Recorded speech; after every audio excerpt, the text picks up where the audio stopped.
நான் ஒரு விவசாயி நான். I take lot of pride in saying I am a farmer.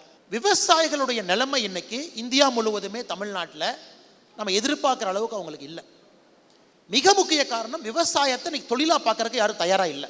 விவசாயத்தை நம்பி இன்னைக்கு ஒரு குடும்பம் இருக்க முடியாது. விவசாயத்தை நம்பி ஒரு குடும்பம் இருக்குன்னா அந்த குடும்பம் நலிஞ்சு போயிடும். தண்ணி இல்லை, மழை சரியாக பெய்யறதில்லை, 4 பேர் இருந்தாங்கன்னா குழந்தைக்கு சரியான குவாலிட்டி எஜுகேஷன் கொடுக்க முடியாது. ஸோ ஒரு சொசைட்டியாக முதல் இம்பார்ட்டன்ஸ் ஒரு தொழிற்சாலையை விட விவசாயத்துக்கு கொடுக்கணும்னு நினைக்கிறேன். என்னுடைய 2வது இதுக்கு மேடம். மூணாவது இன்னுமே நம்முடைய சமுதாயத்தில் ஜாதிகள் இருக்குது, மேல் ஜாதி கீழ் ஜாதி இருக்குது, இன்னுமே டிவிசிவ் இருக்குது. அதை பிரிட்ஜ் பண்ணக்கூடிய தலைவர்கள் நமக்கு இன்னும் 10,000 பேர் 5,000 பேர் வேணும். We are short of leaders. நிறைய பேர் சொல்லுவாங்க லீடர்ஸ் இருக்கா தமிழ்நாட்டில்? இன்னும் வேணும்.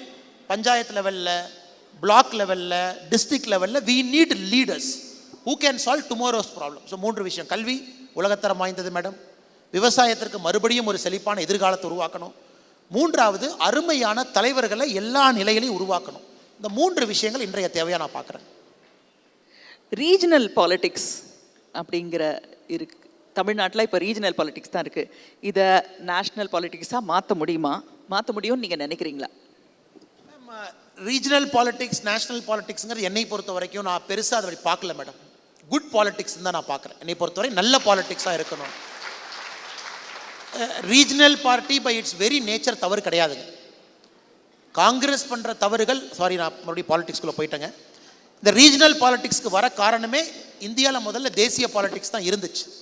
356 மொழி பிரிவினைவாதம், நார்த்து சவுத்து, ஹிந்தி வர்சஸ் இதெல்லாம் வந்துச்சு. ரீஜனல் பாலிடிக்ஸ் வர ஆரம்பிச்சதுங்க. ஸோ ரீஜனல் பாலிடிக்ஸ் தவறுன்னு சொல்கிற ஆள் நான் கிடையாதுங்க. ஆனால் ரீஜனல் பாலிடிக்ஸ்லையும் தேசத்தை முதன்மைப்படுத்தணும், டிவிசிவாக இருக்கக்கூடாது. தேசிய பாலிடிக்ஸாக இருந்தாலும் கூட அந்த மாநிலத்தை முதன்மைப்படுத்தக்கூடிய தேசிய பாலிடிக்ஸாக இருக்கணும். இப்படி நீங்கள் பார்த்தீங்கன்னா 2க்கும் பெரிய டிஃப்ரென்ஸ் இல்லை. as a national politics, India first, state second. Regional politics, India first, state second. இந்த மாதிரி யோசிக்க ஆரம்பித்தா எங்கேயும் பிரச்சனை வராது மேடம். என்னை பொறுத்தவரை குட் பாலிடிக்ஸ்க்கு லீடர்ஷிப் வேணும். லீடர்ஷிப் தான் நிறைய பேர்த்த நம்ம உருவாக்கணும், தயார்படுத்தணும், ஆப்பர்ச்சுனிட்டியை கொடுக்கணும். அது வந்து I don't find much difference between regional and national politics. Aalaya cotton happy wedding. Aalaya cotton வேட்டிகள் சட்டைகள் wedding celebration. Because I was very passionate police officer. போலீஸிங்கை பற்றி ஒரு நாள் கூட நான் யார்ட்டையும் கம்ப்ளைண்ட் பண்ணதே கிடையாது. இவங்க அப்படி நான் சொன்னதே கிடையாது. ஒரு நாளும் போலீஸிங்கை என்ஜாய் பண்ண ஆள். ஸோ எல்லாருக்கும் ரெசிக்னேஷன் ஒன்னே. அப்போ ஏதோ அரசியல்வாதி அண்ணாமலைக்கு தொந்தரவு கொடுத்துட்டான்னு சொன்னோன்னே அந்த முதலமைச்சர் அப்போ குமாரசாமி அவங்க இருந்தாங்க, ஹெச்டி குமாரசாமி. அவர் கூப்பிட்டு சொன்னார், தம்பி பிரதர் உம்பாடு ரிசைன் பண்ணிட்டு போயிட்டா, என்னை மாட்டி விட்டா பிரச்சனை இல்லை, ஒரு வீடியோ கொடுப்பா, நீ உம்பாடுக்கு தான் ரிசைன் பண்ணுறேன்னு வீடியோ கொடு, இல்லாட்டி என்னையெல்லாம் வந்து நான் ஏதோ தொந்தரவு கொடுத்துட்டேன்னு சொல்கிறாங்க அப்படின்னு அந்த அளவுக்கு இருந்துச்சு.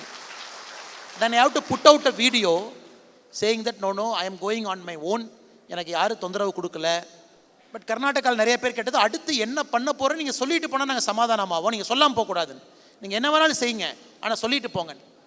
ஸோ அந்தளவுக்கு அவங்களுடைய அன்பு ஆதரவு பெருசாக இருந்துச்சு மேடம்.